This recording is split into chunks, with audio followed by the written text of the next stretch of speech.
کا خطبہ تحریر حضرت مولانا پروفیسر محمد یوسف خان صاحب حافظہ اللہ تعالی، شیخ الحدیث و ناظم تعلیمات جامعہ اشرفیہ لاہور پاکستان۔ عنوان: جس دین نے جانوروں سے حسن سلوک سکھایا ہو اس دین میں انسانی ہمدردی کا کتنا اجر و ثواب ہوگا۔ الحمدللہ، ہر طرح کی حمد و ثنا اللہ ہی کے لیے ہے۔ وہی ہمارا خالق و مالک ہے، وہی ہمارا رازق ہے، وہی معبود برحق ہے، وہی ہے جو آسمان سے می برساتا ہے، وہی ہے جو زمین سے طرح طرح کی فصلیں اگاتا ہے۔ میں گواہی دیتا ہوں کہ اللہ کے سوا کوئی الہ نہیں، وہ واحد ہے، وہ اکیلا ہے، اس کے سوا کوئی معبود برحق نہیں۔ اور میں یہ بھی گواہی دیتا ہوں کہ محمد صلی اللہ علیہ وسلم اللہ کے بندے اور اس کے رسول ہیں۔ اللہ رب العالمین فرماتا ہے: یا ایھا الذین آمنوا اتقوا اللہ حق تقاتہ ولا تموتن الا وانتم مسلمون، کہ اے مومنو، اللہ سے یوں ڈرو جیسے کہ اس سے ڈرنے کا حق ہے، اور تم کو موت نہ آئے مگر اس حال میں کہ تم مومن ہو۔ بعد ازاں حضرت ابو ہریرہ رضی اللہ تعالیٰ عنہ سے روایت ہے کہ رسول اللہ صلی اللہ علیہ وسلم نے ارشاد فرمایا: اس اثنا میں ایک آدمی راستے پہ چلا جا رہا تھا کہ اسے سخت پیاس لگی۔ چلتے چلتے اسے ایک کنواں ملا، وہ اس کے اندر اترا اور پانی پی کر باہر نکل آیا۔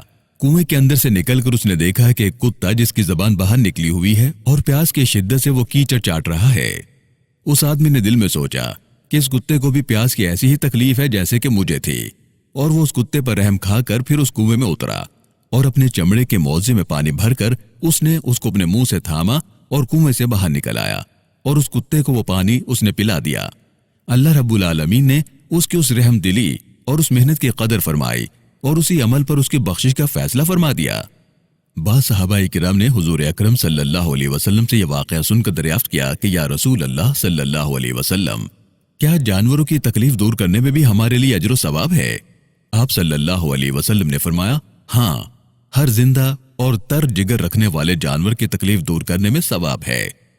بعض اوقات ایک معمولی عمل دل کے خاص کیفیت یا خاص حالات کی وجہ سے اللہ تعالیٰ کے یہاں بڑی قبولیت حاصل کر لیتا ہے، اور اس کا کرنے والا اسی پر بخش دیا جاتا ہے۔ اس حدیث مبارکہ میں جس واقعے کا ذکر کیا گیا ہے اس کی نوعیت بھی یہی ہے۔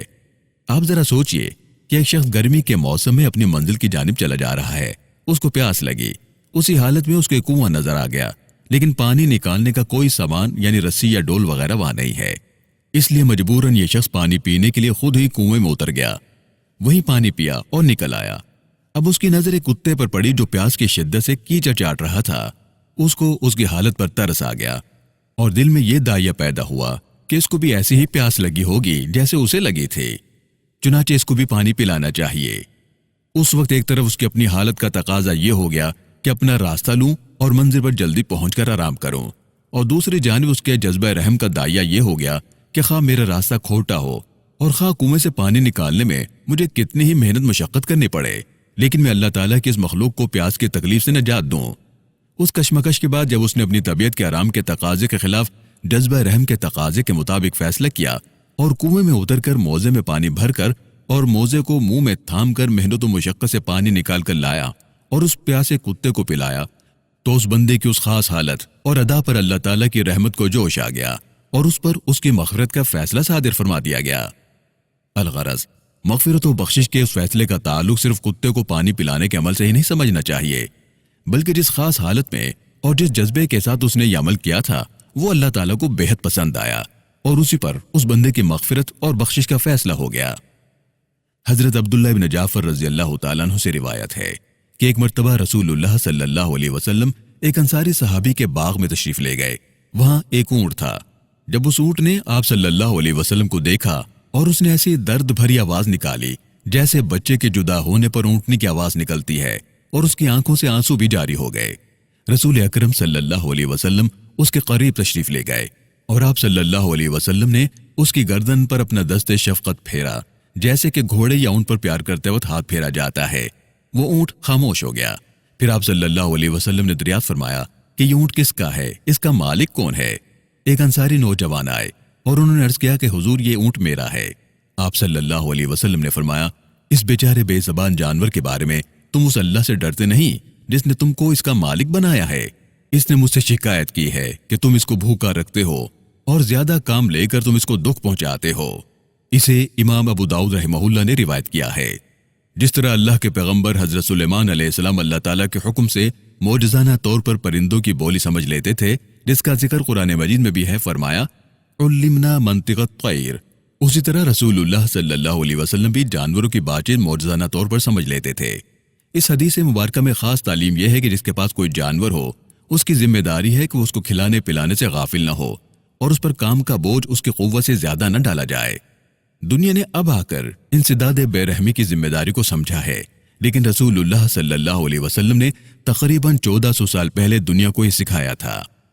حضرت عبداللہ ابن مسعود رضی اللہ تعالیٰ عنہ کے صاحبزادے حضرت عبد الرحمن بن عبداللہ رضی اللہ تعالیٰ عنہ اپنے والد ماجد سے روایت کرتے ہیں کہ ایک سفر میں ہم رسول اللہ صلی اللہ علیہ وسلم کے ساتھ تھے۔ آپ صلی اللہ علیہ وسلم قضائے حاجت کے لیے تشریف لے گئے۔ اسی اثنا میں ہماری نظر ایک سرخ چڑیا غالباً نیل کنٹھ پر پڑی، جس کے ساتھ چھوٹے چھوٹے اس کے 2 بچے بھی تھے۔ ہم نے ان بچوں کو پکڑ لیا اور وہ چڑیا آئی اور ہمارے سروں پر منڈلانے لگی۔ اتنے میں رسول اللہ صلی اللہ علیہ وسلم تشریف لے آئے۔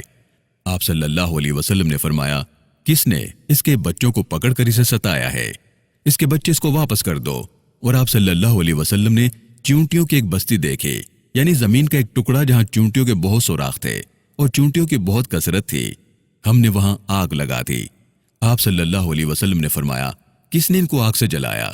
آپ صلی اللہ علیہ وسلم نے فرمایا، آگ کے پیدا کرنے والے اللہ تعالیٰ کے سوا کسی کے لیے یہ سزاوار نہیں کہ وہ کسی جاندار کو آگ کا عذاب دے۔ اسے امام ابو داؤد رحمہ اللہ نے روایت کیا ہے۔ حضرت عبداللہ ابن عمر رضی اللہ تعالیٰ عنہ سے روایت ہے کہ رسول اللہ صلی اللہ علیہ وسلم نے بیان فرمایا کہ بنی اسرائیل میں ایک عورت تھی جو بے حد بے درد اور بے رحم تھی۔ نبی صلی اللہ علیہ وسلم نے شب معراج میں یا خواب یا بیداری میں یا کسی اور مکاشفے میں اسے دوزخ میں جلتا دیکھا۔ بہرحال اس حدیث سے معلوم ہوتا ہے کہ وہ جانوروں کے ساتھ بے دردی اور بے رحمی کا معاملہ کرتی تھی۔ چنانچہ اسی بنیاد پر اللہ رب العالمین نے اس کو سخت عذاب دیا۔ حضرت ابو ہریرہ رضی اللہ تعالیٰ عنہ سے روایت ہے کہ میں نے صادق و مصدوق سیدنا ابو القاسم صلی اللہ علیہ وسلم سے سنا ہے کہ آپ صلی اللہ علیہ وسلم ارشاد فرماتے تھے کہ نہیں نکالا جاتا ہے رحمت کا مادہ مگر بدبخت کے دل سے۔ اسے امام ترمذی نے روایت کیا ہے۔ حضرت ابو ہریرہ رضی اللہ تعالیٰ عنہ سے روایت ہے کہ ایک شخص نے رسول اللہ صلی اللہ علیہ وسلم نے اپنی قساوت قلبی یعنی سخت دلی کی شکایت کی۔ آپ صلی اللہ علیہ وسلم نے ارشاد فرمایا کہ یتیم کے سر پر ہاتھ پھیرا کرو اور مسکین کو کھانا کھلایا کرو۔ سخت دلی اور سنگ دلی ایک روحانی مرض اور انسان کی بدبختی کی نشانی ہے۔ سائل نے رسول اللہ صلی اللہ علیہ وسلم سے اپنے دل اور اپنی روح کی اس بیماری کا حال عرض کر کے آپ صلی اللہ علیہ وسلم سے علاج دریافت کیا تھا۔ آپ صلی اللہ علیہ وسلم نے اس کو 2 باتوں کی تلقین فرمائی، ایک یہ کہ یتیم کے سر پر شفقت کا ہاتھ پھیرا کرو اور دوسرے یہ کہ بھوکے فقیر مسکین کو کھانا کھلایا کرو۔ بہرحال یتیم کے سر پر ہاتھ پھیرنا اور مسکین کو کھانا کھلانا دراصل جذبہ رحم کے آثار میں سے ہے، لیکن جب کسی کا دل اس جذبے سے خالی ہو اور اگر وہ یہ عمل بتکلفی کرنے لگے تو انشاءاللہ تعالی اس کے قلب میں بھی رحم کی کیفیت پیدا ہو جائے گی۔ اللہ رب العالمین سے دعا ہے کہ اللہ تعالی ہمارے اندر جذبہ رحم کو ابھارے، ہم ایک دوسرے کے ساتھ بھلائی کرنے اور ایک دوسرے کے ساتھ مہربانی کرنے کی توفیق عطا فرمائے، آمین یا ارحم الراحمین۔ والسلام علیکم ورحمۃ اللہ تعالی وبرکاتہ۔